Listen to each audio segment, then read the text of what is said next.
ಈಗಾಗಲೇ ಏನೋ ಒಂದು ಘಟನೆ ಆಯಿತು, ಬಹಳ ವಿಷಾದಕರ ಘಟನೆ ಅದು. ಆ ಒಂದು ಘಟನೆಯಲ್ಲಿ ಬಹಳ ಗಾಯ ಆಗಿದೆ, ಪಾಪ ಇನ್ನೂ ಅಡ್ಮಿಟ್ ಆಗಿ ಚಿಕಿತ್ಸೆ ಪಡ್ತಾ ಇದ್ದಾರೆ. ಅದಕ್ಕೆ ಸಂಬಂಧಪಟ್ಟಂತೆ ನಿಮಗೆಲ್ಲ ಗೊತ್ತಿದೆ, ಈಗಾಗಲೇ ನಾವು ಅಟ್ರಾಸಿಟಿ 307 ಎಲ್ಲ ಕೇಸ್ ಹಾಕಿ 4 ಜನ ಅರೆಸ್ಟ್ ಮಾಡಿದ್ವಿ. ಇನ್ನೊಂದು 3 ಜನ ಆರೋಪಿತರು ತಪ್ಪಿಸ್ಕೊಂಡು ಹೋಗಿದ್ದಾರೆ. ಅವ್ರನ್ನ ಅರೆಸ್ಟ್ ಮಾಡುವಂಥ ಕೆಲಸ ನಡೀತಾ ಇದೆ. ಆದಷ್ಟು ಬೇಗ ಅವ್ರು 3 ಜನನೂ ಸಹಿತ ನಾವು ಅರೆಸ್ಟ್ ಮಾಡ್ತೀವಿ. ಮತ್ತು ಏನೋದು ಒಂದು ರೌಡಿ ಥರ ಒಂದು ಏನು ಆ್ಯಕ್ಟಿವಿಟಿ ಆಗಿದೆ, ಇದರಲ್ಲಿ ಯಾರ್ಯಾರು ಆರೋಪಿ ಇದ್ದಾರೆ ಅವ್ರ ಮೇಲೆ ಹಿಂದೆ ಏನೇನು ಕೇಸ್ ಆಗಿದೆ ಅಂತ ತೆಗೆದುಕೊಂಡು ಅವ್ರ ಮೇಲೆ ರೌಡಿ ಶೀಟ್ ಓಪನ್ ಮಾಡೋದಿರ್ಬೋದು. ಮತ್ತು ಸಂಬಂಧಪಟ್ಟವರು ಯಾರ ಮೇಲೆ ಕೇಸ್ ಜಾಸ್ತಿ ಇದ್ದರೆ ಅವ್ರ ಮೇಲೆ ಗಡಿಪಾರು ಇದೇನಿದೆ ಪ್ರಕ್ರಿಯೆ ಇದೆ ಎಲ್ಲದು ಮಾಡ್ತೀವಿ.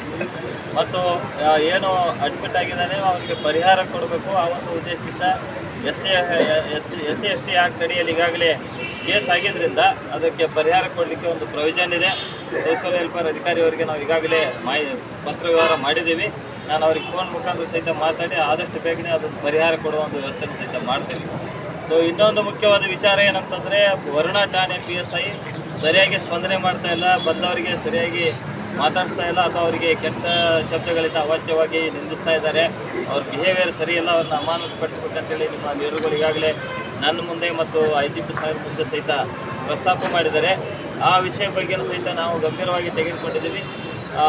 ಈಗಾಗಲೇ ಅದನ್ನು ನಾವು ಒಬ್ಬರು ಹಿರಿಯ ಅಧಿಕಾರಿಗೆ ಅದನ್ನು ಎನ್ಕ್ವೈರಿ ಕೊಟ್ಟು ಅವ್ರ ಮೇಲೆ ಆ್ಯಕ್ಷನ್ ತಗೊಳ್ಳುವಂಥ ಕ್ರಮ ಮುಂದಿನ ದಿನಗಳಲ್ಲಿ ಆಗ್ತದೆ.